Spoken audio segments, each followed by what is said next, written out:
the Mercury Theater on the air.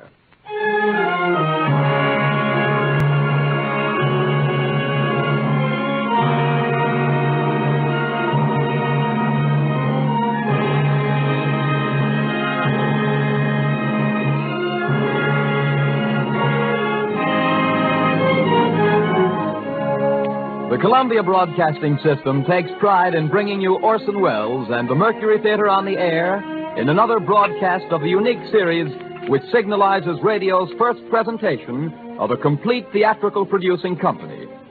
For these programs, the regular member stations of the Columbia Broadcasting System are joined by the coast-to-coast network of the Canadian Broadcasting Corporation. Tonight, the Mercury Theater turns to another of the great narratives and adventure stories of the world of literature, The Count of Monte Cristo by Alexander Dumas. And here again is the director, the star, and producer of these broadcasts, Orson Welles. Good evening, ladies and gentlemen. There is no reasonable explanation of Alexander Dumas. He was a rich man. We note with interest that he went bankrupt in the theater. He was a revolutionary. His grandfather was a marquis. His grandmother was a negress. He was born as Napoleon became emperor. He died in poverty as the Germans marched into France. He wrote The Count of Monte Cristo as a newspaper serial, and shortly after the last installment, a ball and a bullfight were organized for him in Seville, and finally in Algiers, the customs men let his baggage through without examination. Such things don't and can't happen today, but then, neither does Alexander Dumas himself, the wildest romance of a man who could and did openly maintain at 70 numerous establishments and a literary factory as well, whose quantitative output is equaled in the arts only by Rubens' studio. There's a good story about what Dumas père told Dumas fils. Father, said the inventor of Camille, I have just read your latest book. Have you, my son, said Dumas père. What's it about? I'm not sure I have. It is no secret and no shame either that the Chateau Monte Cristo was haunted by many ghostwriters, and that its owner signed his name to more books than anyone could ever write. It is not expected of Pharaoh that he build with his own hands his own pyramids, and the mere blueprint of one Dumas plot is an airtight alibi for a whole career. Of all these, out of question, the most gloriously complex, possibly the most impossible, a mathematical miracle, as perfect as watchworks and as big as Pittsburgh. Among hundreds, one Dumas plot persists as the most ingenious tall story ever perpetrated by the mind of man. God's vengeance on radio scriptwriters and your indestructible delight in spite of us. Here, then, is a humble 57 minutes worth of The Count of Monte Cristo.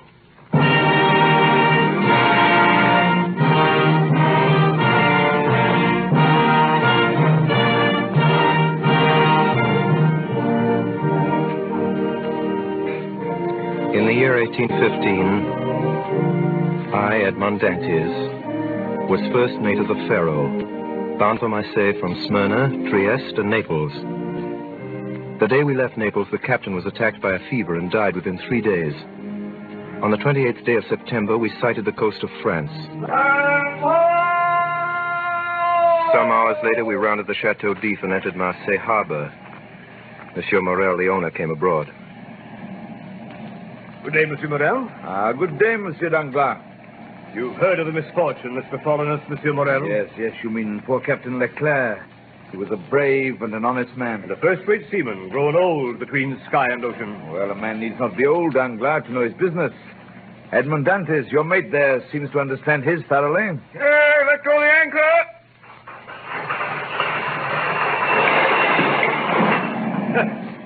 You see, he fancies himself captain already. And so, in fact, he is. Monsieur Morel, at your service. You called me, I think. Yes, Dantes. I'm told you stopped a day and a half at the Isle of Elba. Why? I don't know, sir. You don't know? No, sir. It was to fulfill the last instruction of Captain Leclerc when he was dying. He gave me a packet to be delivered on the island. You did right, Dantes, to follow Captain Leclerc's instructions, though if it were known that you've delivered a packet to the island, it Might get you into trouble. How could it get me into trouble, sir, if I don't even know what it was? I was delivering. Beg your pardon, sir. Here, the customs officer's coming alongside. Hey there, lower the companionway. Well, Monsieur Morel? Yes, Monsieur Danglars? Edmond Dantes gave you satisfactory reasons for his landing at Elba? Oh, yes, quite satisfactory. So much the better. Yes, it was Captain Leclerc who gave orders for this delay. Talking of Captain Leclerc, has Dantes given you a letter from him? To me? No, was there one? I believe that besides the packet, Captain Leclerc had confided a letter to his care. Of what packet are you speaking, Danglars? Of that which Dantes left at the Isle of Elba. How do you know he had a packet to leave at the Isle of Elba? I was passing close to the door of the captain's cabin, which was partly open. I saw him give the letter and the packet to Dantes. He didn't speak to me of it, but if there was any letter, he'll give it to me. Danglars, you'll report to the office this afternoon with the bills of lading and the storage plans. Good day. Good day, Monsieur Morel.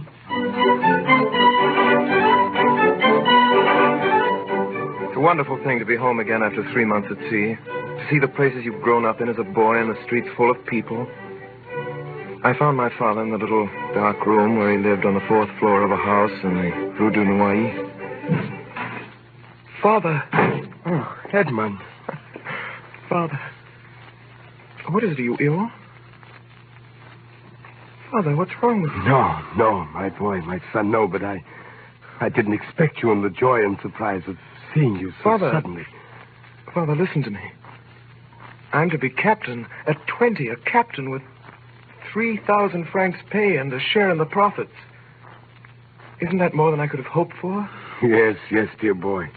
Much more than we could have expected. Smart young dog, your son, eh, Dantes? In the doorway stood our neighbor, the tailor, Coulouris. Captain, eh? I know someone below the church of Saint Michel who won't be sorry to hear about this, eh, Dantes? Mercedes? That's who he means, Father. And now that I know your will, with your consent, I'll go to her. Oh, go, dear boy, and heaven bless you in a wife, as it blessed me. In a wife? How fast you go, Father Dantes. She isn't his wife yet, as far as I know. She soon will be. Yes, but you were wise to return when you did, my boy. Well, Coulouris, what do you mean by that? Oh, I don't mean anything in particular. Mercedes is a very fine girl, and fine girls never lack suitors. There's one in particular, a cousin of hers, I think he is. Fernand Mondego. I've even heard it What's said... that? Oh, don't worry, my boy. Now that you're captain, who could refuse You you? mean to say that if I were not a captain... I didn't say that, my boy. I didn't say that. No offense meant, my boy. No offense.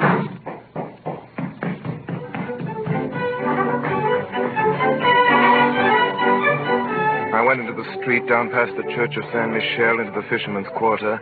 Mercedes! Mercedes! Edmond, you're back. We were in each other's arms. The burning sun of Marseille covered us with a flood of light. At first I saw nothing but her face raised to mine. The shining eyes, the eager lips.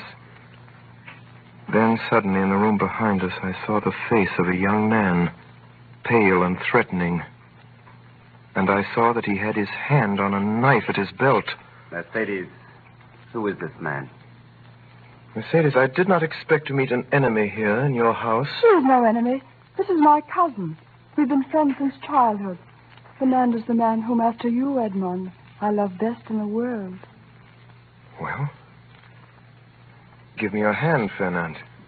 Is your name Edmond Dantes? Fernand Mondego came forward. For an instant, I saw a look of deadly hatred in his eyes. Then, quickly, without giving me his hand, he went past us and out into the street.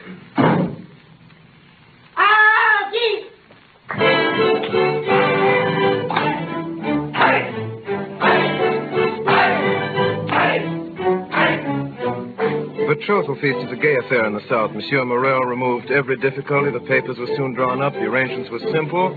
Mercedes had no fortune. I had none to settle on her, and the wedding was set for 2. All our friends were there, and the crew of the Pharaoh and Mercedes people from among the fishermen.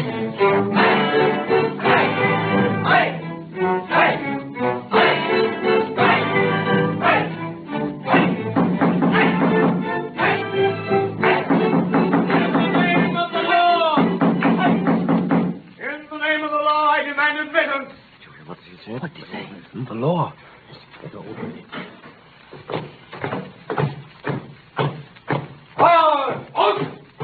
Who among the persons here assembled answers to the name of Edmond Dantes? I'm Edmond Dantes. What do you want of me? Edmond Dantes, in the name of the law, I arrest you. Arrest me?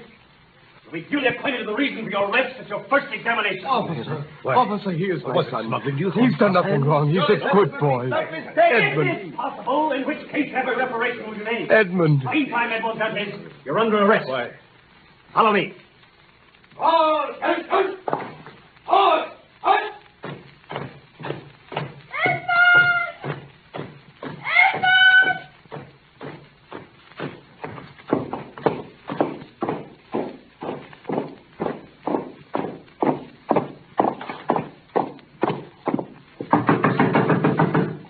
Come in. Monsieur de Villefort, here is the prisoner. Bring him in. Wait outside. Yes, sir.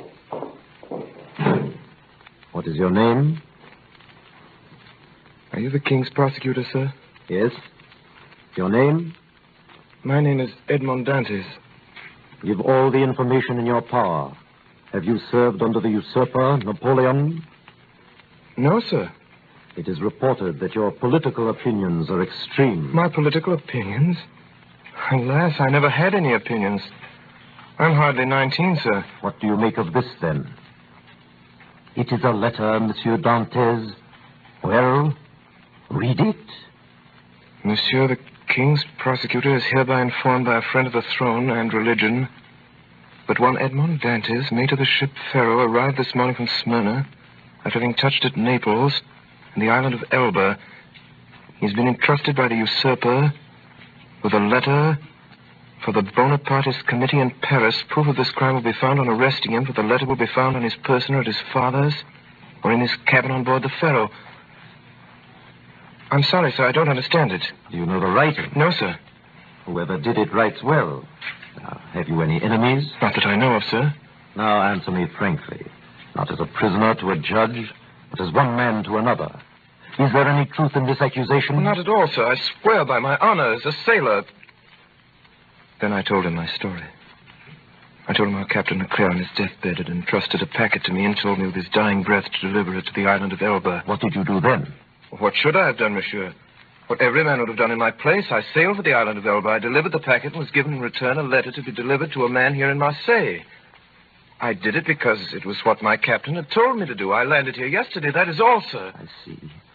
Well, that sounds like the truth. Now, give up this letter you have brought from Elba. Give us your word that you will appear if you're called, and go back to your friends. I'm free then, sir? Yes. But first, give me this letter. Here you are, sir. Very well. By the way, to whom were you to deliver this letter? To Francois Noirtier of this city. Francois Noirtier? Yes, sir. Why, do you know this man? A faithful servant of the king does not know conspirators. Have you shown this letter to anyone? To no one, sir, on my honor. Nobody knows that you are the bearer of a letter from the Isle of Elba addressed to Francois Noirtier? Nobody, sir, except the person who gave it to me. Why, sir? What's the matter? What's the matter, sir? You give me your word of honor that you are ignorant of the contents of this letter? My word of honor, sir, but what's the matter? You're ill, sir. Shall I call for help? No, stay where you are. It is for me to give orders here, not you. I'm sorry. I am no longer able, as I had hoped, to restore you to liberty. Before doing so, there are formalities to be gone through. I'll try to make them as short as possible. The principal charge against you, as you know, is this letter. And you see what I do with it. You see, I destroy it. Oh, Monsieur de Villefort. Your goodness itself. Now then, do you trust me? Order me, sir, and I'll obey. Listen, this is not an order, but advice that I give you. Yes, monsieur. I shall keep you until this evening here in the Palais de Justice. Yes, sir. Should anyone else question you, don't breathe a word of this letter. I promise. You see, the letter is destroyed. You and I alone know of its existence. So if they question you about it, deny all knowledge of it. I will, sir. It was the only letter you had. It was. Swear it. I swear. Did you ring, monsieur? A guard entered. Villefort whispered something in his ear, to which he replied by a motion of his head. Follow this man, Monsieur Dantès. He has his orders.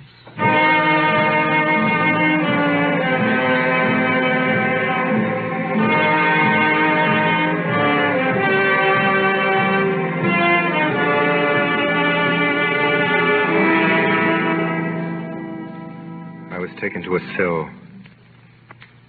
Presently it grew dark. Hours later, I heard steps coming along the corridor.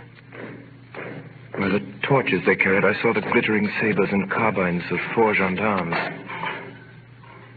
Edmond Dantes? Have you come to fetch me? Yes. By the orders of the king's prosecutor? I believe so. Come with us.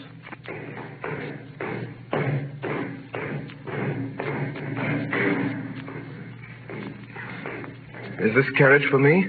It is for you. Get in.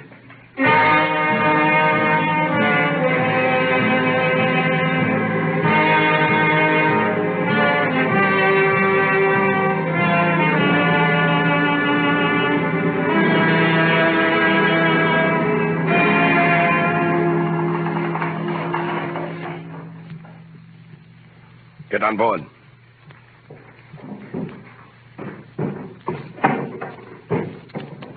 Heave up there!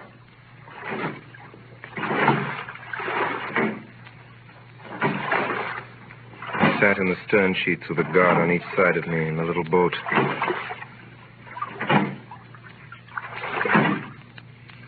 There! King's business! Lower the chain!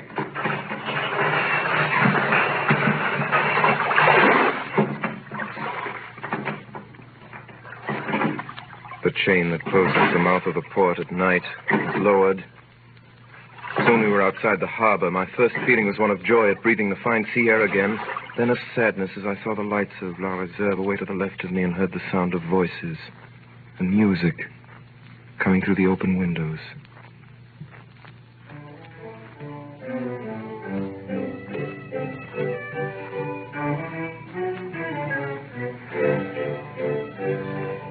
Now we had passed the Tête de Mort.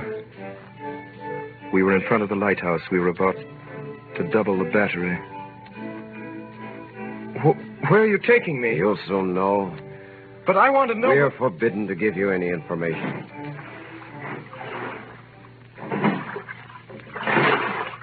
Now we had left the Aérodrome where the lighthouses stood, and we were going past the fisherman's quarter. A few lights were visible from the water. If I cried out, perhaps Mercedes might hear me. I remained silent, my eyes fixed on the lights. The boat went on, and presently a rising ground hid the lights. Then I saw that we were out to sea. Comrades! For the love of God, tell me where we're going. You're a native of Marseille and a sailor, and yet you don't know where you're going? I have no idea. Well, unless you're blind or have never been outside the harbor, you must know. No. Look around you. Then suddenly, within 100 yards of me in the night, I saw a dark, frowning rock with a tower on it, like a great black scaffold. The Chateau d'If. Quite right, my friend. The Chateau d'If. Help! Help! Let me go! Help! Help! I'm innocent! I'm innocent! I'm innocent! I'm innocent!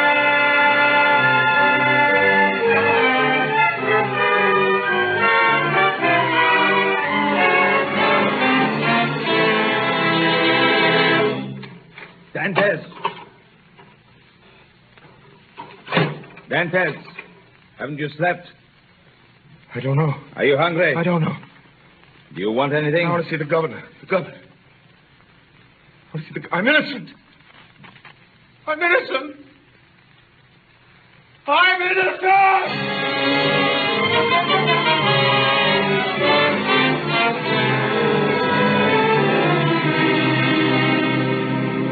Another day. Another eternity. I threw out my food onto the floor. I walked round and round the narrow cell like a wild beast in its cage. I tore up the straw of my mattress. Dantes! Well, Are you reasonable today? I want to see the governor. I've told you that's impossible. Why is it impossible? It's not allowed. I want to see the governor. Take my advice, my friend. Don't brood over what's impossible. It'll go out of your head. You think so? We had an instance of it here in this cell. The priest who was here before you. He kept offering the governor 1 million francs for his freedom. In the end, he went out of his head. When was he in this cell? 2 years ago. Was he set free? No. He was put in a dungeon. Listen to me. I want to see the governor. If you don't let me see the governor someday, I'll hide behind the door. And when you come in, I'll dash your brains out with a stool. That's, Hey, put that stool down. Are you going to let me see the governor? Put it down. Put that stool down. Put it down. Well, do I see the governor? Yes. You shall see the governor at once. That's better. It's better. Hurry. Hurry!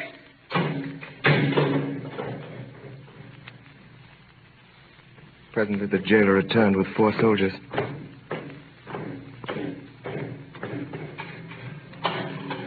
By the governor's orders, take the prisoner to the floor below. The dungeon, man? That's right. We put madmen with madmen. You don't understand it. I tell you I'm innocent. I'm innocent. I'm innocent.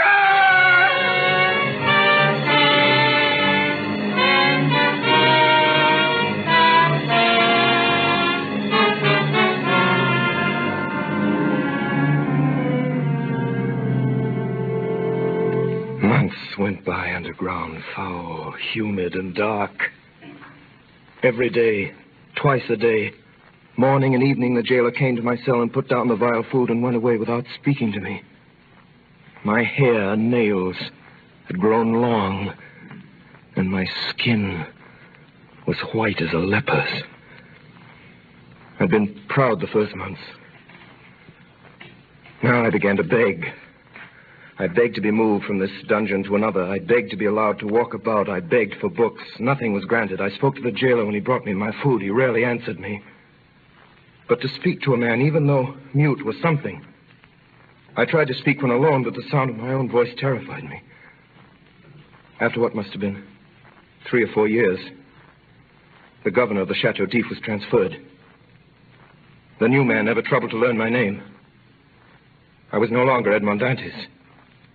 It's number 34. I took to praying, but not as men pray in prosperity. In my prayers, I laid out every action of my life before the Almighty. Still, I remained a prisoner. Then a deep gloom took possession of me, and then furious rage and savage thoughts of revenge. And wildly, I dashed myself against the walls of my prison. I tore at my own flesh with my nails, and then in the end, I began to think of dying. I swore that I would starve myself to death, so every morning and every evening I threw out through the small grated window all the food the jailer brought me, every bit of it, at first gaily and then thoughtfully and then with regret. I held the plate in my hand for an hour at a time, gazing at the morsel of bad meat, of tainted fish, of black and moldy bread. Then I remembered my oath and threw the dish away. One day, I found I had not sufficient force to throw my supper out of the window. The next morning, I could hardly see or hear. I knew I was dying. The day went by. I felt a sort of stupor creeping over me. The gnawing pain at my stomach had ceased. My thirst had abated. When I closed my eyes, I saw myriads of lights dancing before them. I was on the edge of that mysterious country called death.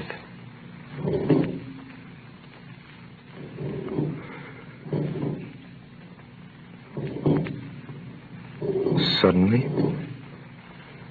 a little after dark, I heard a hollow sound in the wall against which I was lying.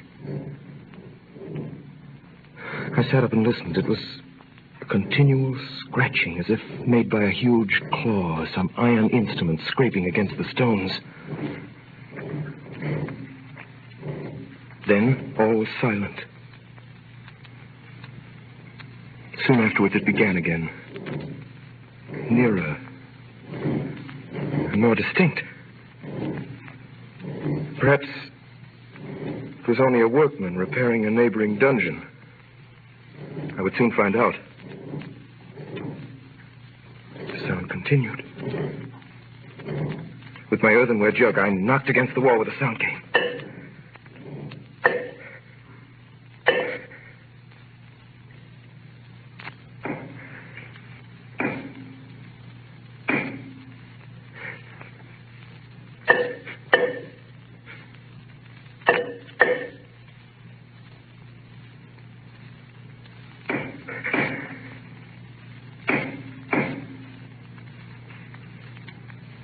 Then, the sound stopped. The night passed in complete silence. I never closed my eyes. 3 days passed. 3 long days. And never a sound. At last, on the 4th evening,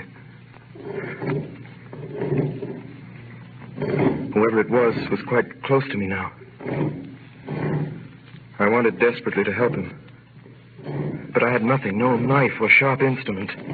I smashed my earthenware jug. That night, I moved my bed out from the wall and started to scrape the plaster with a piece from my broken jug. Soon the fragments of plaster began to fall away. In 3 days, I uncovered a large stone. The next day, about noon, the stone began to move. Oh, my God, don't fail me now. My God. Talks of God in this place. Speak again. In the name of heaven. Speak. Who are you? A prisoner. Of what country? A Frenchman. Your name? Edmond Dantes. How long have you been here? Since the 28th day of February, 1815. Your crime? I'm innocent. And you? Who are you? I am number 27. How long have you been here? Since 1804. 20 years. All that night we worked. Then, just before dawn, a portion of the floor in my cell gave away. And from the bottom of this passage, the depth of which it was impossible to measure, appeared the head, then the shoulders, and lastly the body of a man.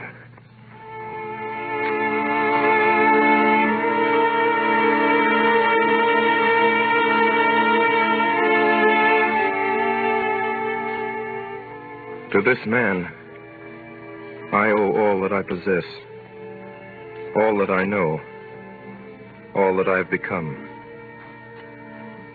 In the prison, he was known as the Mad Priest. I never learned his name. For 8 years, we saw each other every day, using the tunnel he had dug through the solid rock, concealing the mouth of the passage with stones carefully fitted in place. By the sundial he had traced on the wall of his cell, we knew the hours of the guard's visit. The rest of the day we were together. He had been a great scholar in his day, and all that he knew, he taught me with infinite loving patience. Day after day, year after year.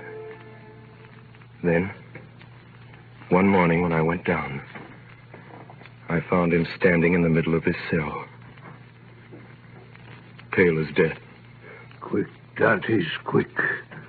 Listen to what I have to say. What is it, Father? Tell me. I beseech you. What's the matter? I am dying. Help me to my bed. See, half my body is paralyzed already. Here, Father. Thank you, my son. Now listen to me.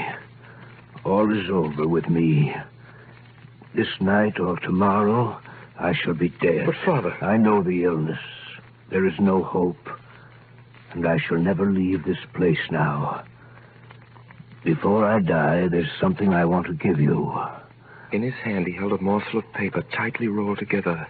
A half-burned paper on which were some lines of Gothic character, traced with a peculiar kind of ink. This paper, my child, is my treasure. From this day forth, it belongs to you. You're That treasure? Oh, yes. I know what's passing through your mind at this moment. Even now, you, like all the others. But be assured, my child, I am not mad. This treasure exists. Read what it says. This treasure, which may amount to declared April 14. You see? I see nothing but broken lines and unconnected words. Yes. To you who read them for the first time. But to me, who have grown pale over them by many nights' study, who have reconstructed every phrase, completed every thought. Have you ever heard of the great Spada treasure? I've heard sailors talk of it, yes. For years, I worked for the House of Spada. That paper you have is what is left of the will of Cardinal Spada, murdered by Roderick Borgia. Now, take this and put the two pieces together and read. The 25th day of April, 1498, being invited to dine by His Holiness Alexander VI, and fearing for my life, I declare to my nephew Guido Spada, my sole heir, that I have buried in a place he knows, in the caves of the island of Monte Cristo, all I possessed of ingots, gold, money, jewels, and diamonds, which treasure may amount to nearly 2 million of Roman crowns, which you will find in the farthest angle of the island cave. And this treasure I bequeath and leave entire to him as my sole heir, Rodrigo Spada. 10 million crowns. Yes, 100 million francs of our money.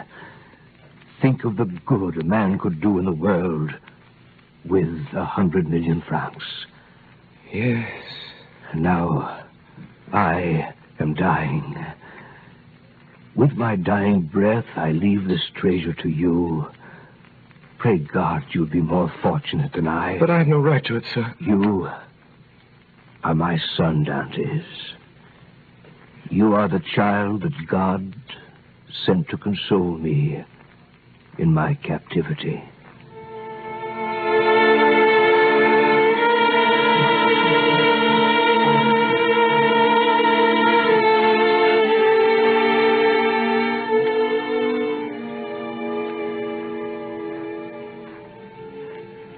Two days later, in fearful agony, he died. I closed his eyes and laid him out to rest as well as I could. That night, the governor of the prison came down to look at the body.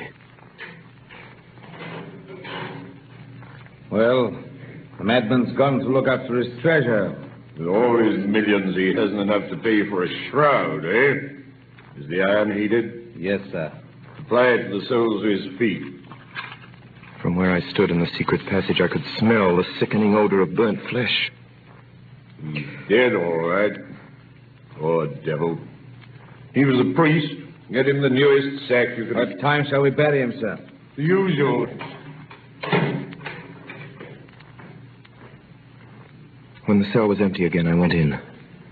On the bed at full length, and faintly lighted by the light of a single candle, was visible a sack of coarse cloth.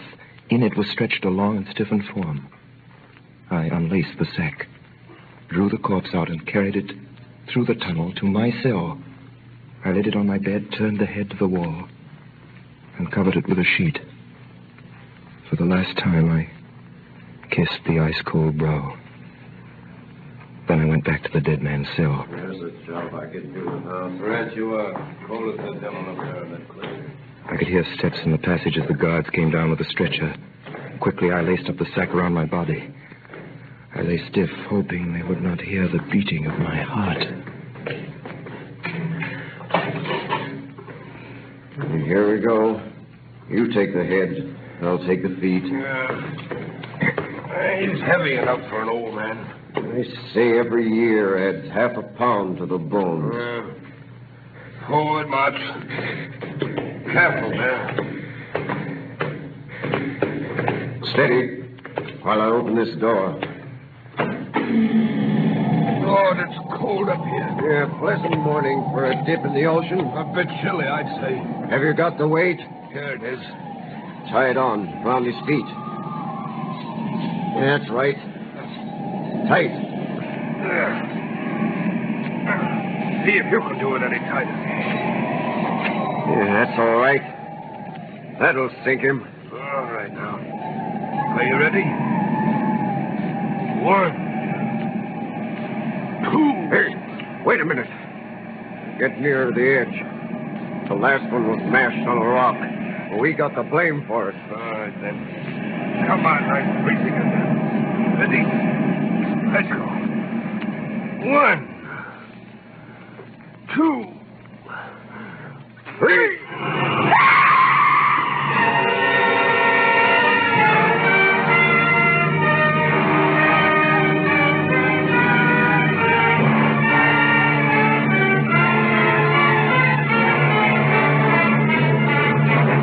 You are listening to the CBS presentation of Orson Welles and the Mercury Theater on the Air in Alexander Dumas' Count of Monte Cristo. The performance will continue in just a moment. This is the Columbia Broadcasting System. We continue now with the Count of Monte Cristo, starring Orson Welles with the Mercury Theater on the Air. In September 1834, there arrived in Marseille a man of about 38 or 40, of a pallor that was almost livid. He gave the impression of a man who had been enclosed for a long time in a tomb. Soon after landing, he inquired for a man by the name of Dantes. And hearing that he'd been dead for the past 14 years, he asked for a tailor called Coulouris. Are you Gaspard Coulouris? I am. Let's go inside, my friend. I have to talk to you. Well, what is it? Monsieur Coulouris, in the year 1814 or 15, did you know a young sailor by the name of Dantes? Dantes? Yes. Why do you ask? Is he alive? No, he died in prison. Died, eh? What did he die of? What do young, strong men usually die of in prison? He died of sorrow and a broken heart. And before he died, he begged me to clear his name.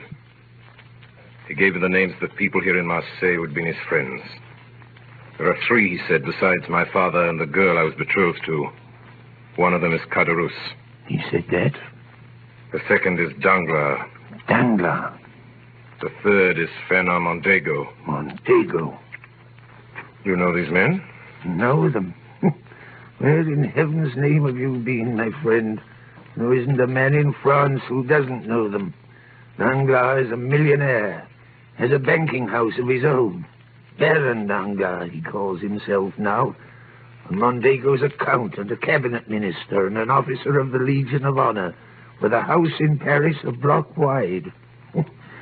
I could tell you something about these 2. Not that it'll do much good now that he's dead. Who? That young fellow you were talking about, Dantes.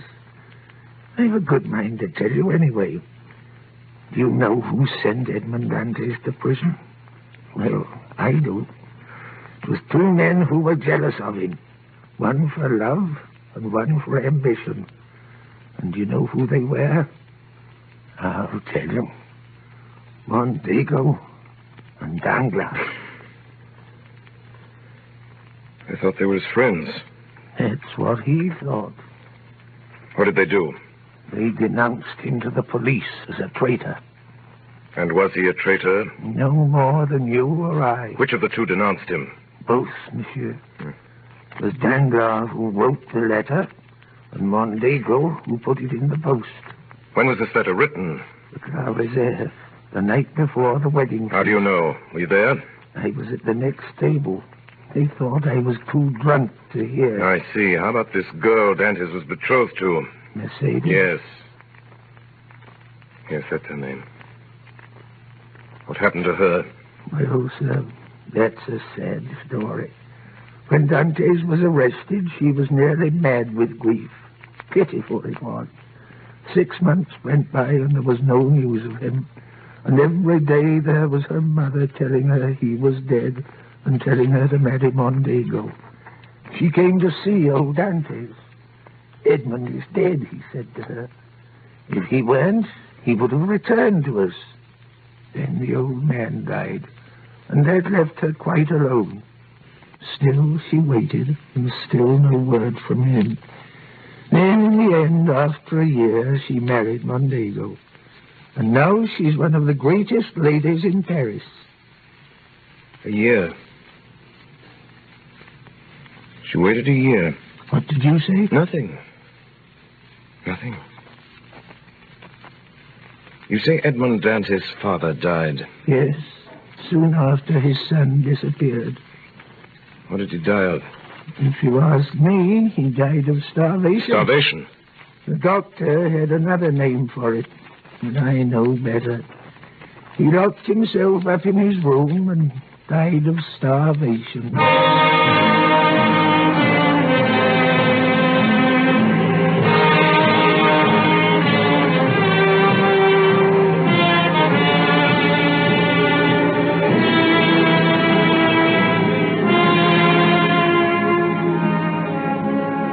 Later that day, the stranger appeared at the Palais de Justice and asked to see the prison records for the year 1815. He obtained permission to go through the case of a certain Edmond Dantes, imprisoned that year and subsequently reported as dead. He found everything arranged in due order: the denunciation, examination, and the magistrate's marginal notes. He read the examination and noted with surprise that the name of Francois Noirtier, to whom the fatal letter had been addressed, never once appeared in it.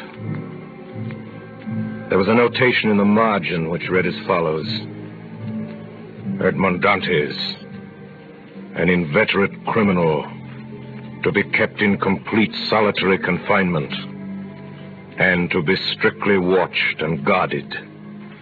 It was signed de Villefort. Below, in another hand, was written, prisoner killed while attempting to escape. That night, the stranger left Marseille, going north.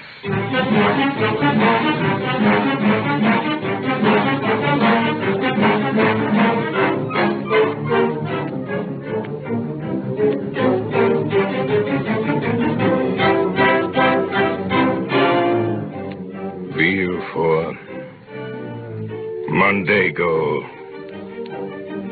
Danglars, Villefort, Mondego, Danglars. Find out everything there is to know about them.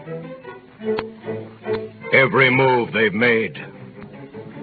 Every word they've said. Every line they've written. Yes, sir. Find out about their homes, their wives, their children, their friends. Yes, sir. Find out where they got their power, how they made their money, whom they robbed, whom they cheated, whom they murdered.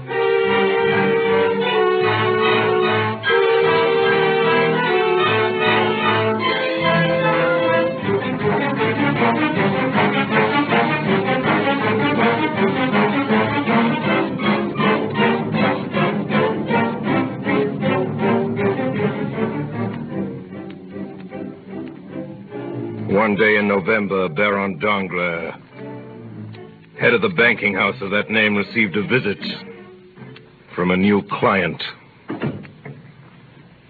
Monsieur le Baron Danglars. I have the honor of addressing the Count of Monte Cristo. You have, sir. Have you been in Paris long, sir? Since this morning. I have a letter here, sir, from the firm of Thompson and French in Rome. A letter of credit in your name. Good. And I take it that beginning today my checks will be duly honored by your house. In this letter, sir, there is one thing not quite clear. Indeed. According to this letter, the Count of Monte Cristo is to have unlimited credit on our house. And what is there in that simple fact that requires explanation? Merely the term unlimited. Are you suggesting that Thompson and French are not looked upon as solvent bankers? No. It was not their solvency that I spoke of. I see. But the word unlimited in financial affairs is so extremely vague a term. To me, Baron, the word means exactly what it says. It means without limitation. I assure you, sir, that up to the amount of $1 million... I beg your pardon. I said that should you be hard-pressed, were you even to require $1 million... $1 million? My dear sir, for a trifle like that, I assure you I should never... trouble to open an account? 1 million francs. Excuse my smiling when you speak of a sum that I am in the habit of carrying in my pocketbook. I admit I am hardly... If you would prefer not to handle this account, Baron Danglars, I have letters similar to yours addressed to Baring of London and Rothschild of the city. You'd have no scruples in declining. I assure you I never... No. No, you merely wish to be convinced that your stockholders ran no risk, nothing more. Very sound, Baron Danglars. I understand they include some of the greatest names in France. Am I right? The Duc de Mondego? The Baron de Villefort? It is not generally known that these gentlemen... Of course.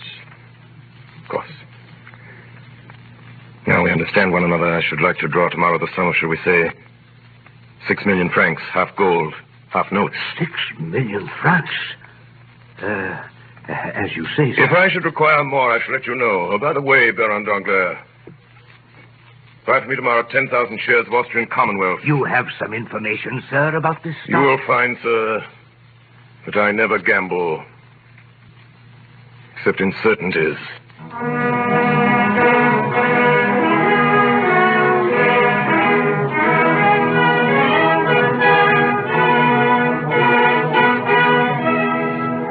Rarely has Paris been more intrigued than it was that winter by the mysterious Count de Monte Cristo. Of his title, nothing was known, save that he derived it from a small, uninhabited island off the coast of Corsica. The source of his fortune was equally obscure, yet his wealth seemed inexhaustible. The paintings in his house in the Champs-Élysées were valued at 3 million francs, and it was known that for his carriage wheels alone he had paid 1 million francs, yet far from diminishing. By the middle of December, successful speculation had increased his deposit at Danglars' bank from 4 to nearly 6 million francs. At the end of December, a ball was given by the Count and Countess de Mondego.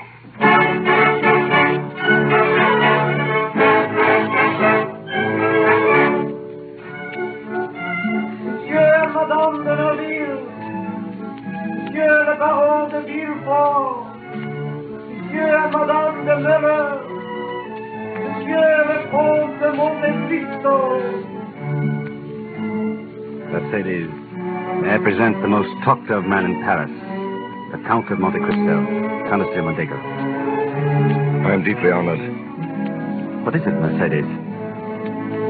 What is it? Are you ill? It's nothing, Fernand. Perhaps the heat of this room. It was kind of you to come, sir. Will you give me your arm, Count de Monte Cristo? I am honored, madame.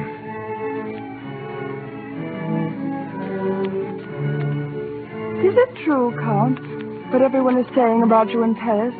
That you've seen so much, traveled so far, and suffered so deeply? I have suffered deeply, madame. But now you are happy? No doubt, since no one hears me complain. Your present happiness, has it softened your heart? My present happiness does not equal my past misery. Are you not married? I married. No, madame. You are alone, then? I am alone. You have no sister, no father? I have none. How can you exist thus, without anyone to hold you to life? Madame, long ago, I loved a girl. I was on the point of marrying her, madame, when we were separated. I thought she loved me well enough to wait for me, and even to remain faithful to my grave. When I returned, she was married. Perhaps my heart was weaker than that of most, and I suffered more than they would have in my place. So, madame. And you still preserve this love in your heart. It is true, one can love only once. Did you ever see her again? Never. And you have forgiven her for all she has made you suffer? Yes, I have forgiven her. But only her? Do you still hate those who separated you? You still want to punish them? They will be punished, madame. But it is not I who will punish them. It is their own past.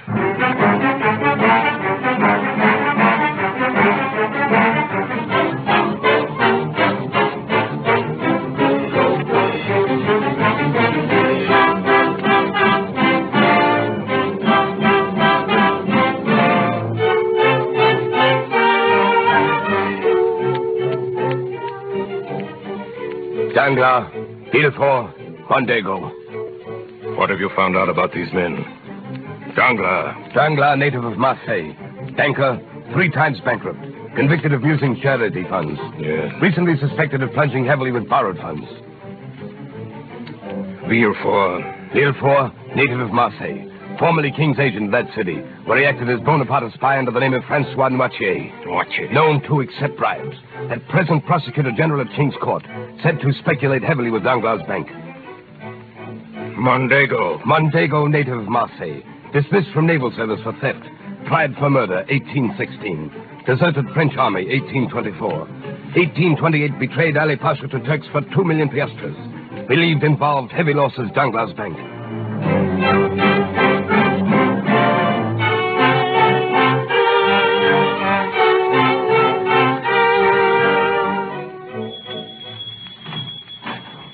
Monsieur Danglars. He's in the private office, Baron de Villefort.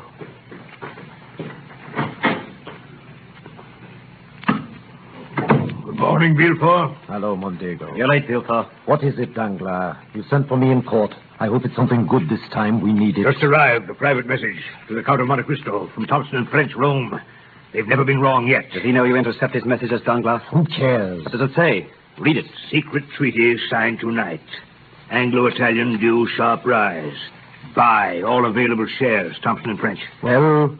We are going to buy. Danglars, I'm worried. Everything you've touched has gone wrong lately. Those Belgian bonds, we lost 500,000 on them. Whose fault was that? On whose information? Can I have a Danglars if the government changes its mind? Gentlemen. Our situation is desperate. We've got to plunge. Things have been going badly lately. We have no choice. If it weren't for Monte Cristo's deposits, we'd been bankrupt 3 weeks ago. If that money should be called today or tomorrow or the next day, this bank is ruined. Danglars, I don't see what that has to do with us. Oh, you don't you? If I go, you go. Make no mistake about that. Gentlemen. What do you propose to do about it, Danglars? It's our only chance to get out. I propose to buy every share of Anglo-Italian that comes into this market. With what? You forget, gentlemen. The Count of Monte Cristo has 6 million francs deposited in this bank. And what about this message? Does Monte Cristo get to see it? This message, gentlemen, was lost in transmission.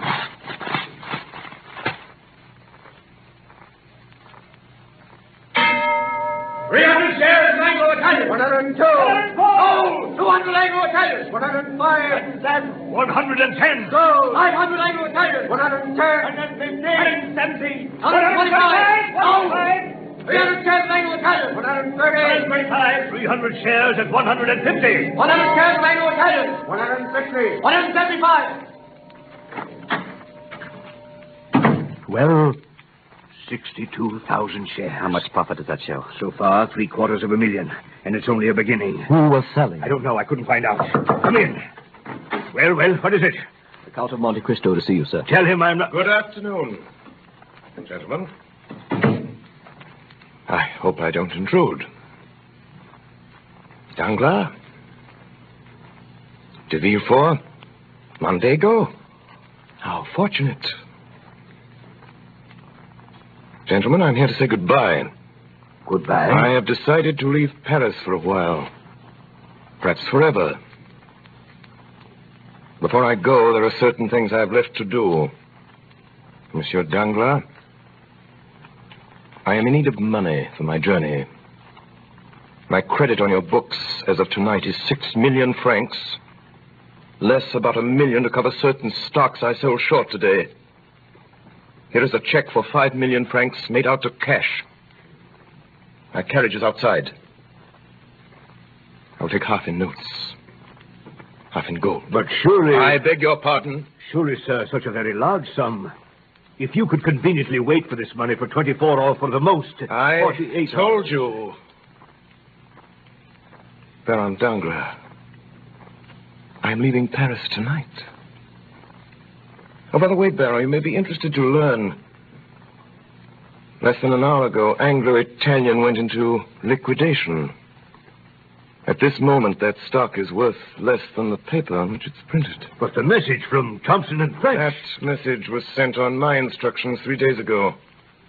You see, gentlemen, I own Thompson and French. It is not true that the treaty... As far as I know, Mondego, there never was any question of a treaty. But it means... It means that you 3 gentlemen are ruined. It means that you, Danglars, have robbed the poor and the helpless for the last time. I'll prosecute you for this. I'll issue a warrant for your arrest. I don't think you will, Baron de Villefort. In the first place, that message was addressed to me.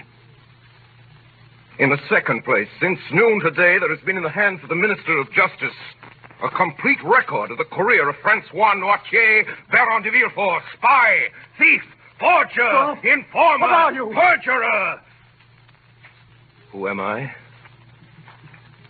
Still you do not know? I know you very well, Fernand Mondego. And tomorrow all Paris will know you for what you are. Deserter, traitor, murderer. Who are you?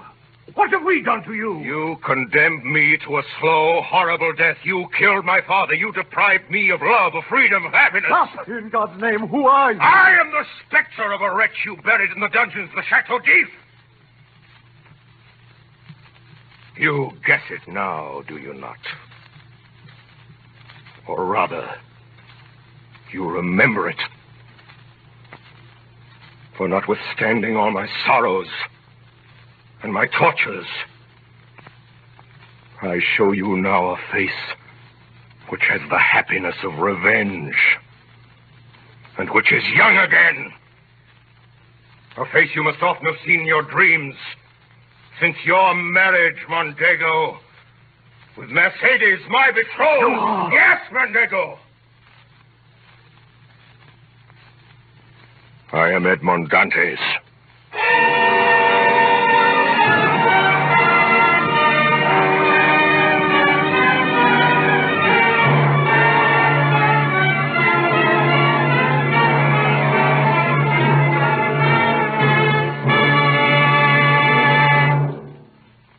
Tonight, the Columbia Broadcasting System, through its affiliated stations coast to coast and the network of the Canadian Broadcasting Corporation, has brought you a performance of Alexander Dumas' great adventure story, The Count of Monte Cristo, as dramatized in the first-person singular by Orson Welles and played by the Mercury Theater on the air.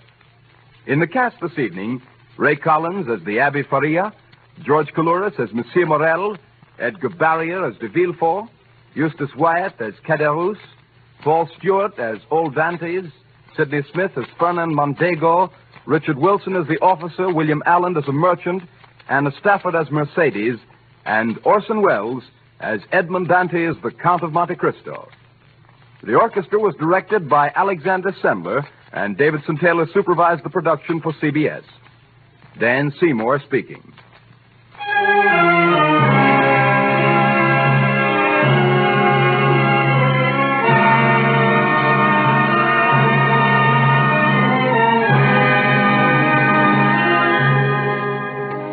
Next week at this same time, another great narrative brought to life by Orson Welles and the Mercury Theater on the air. The Man Who Was Thursday by G.K. Chesterton. This is the Columbia Broadcasting System.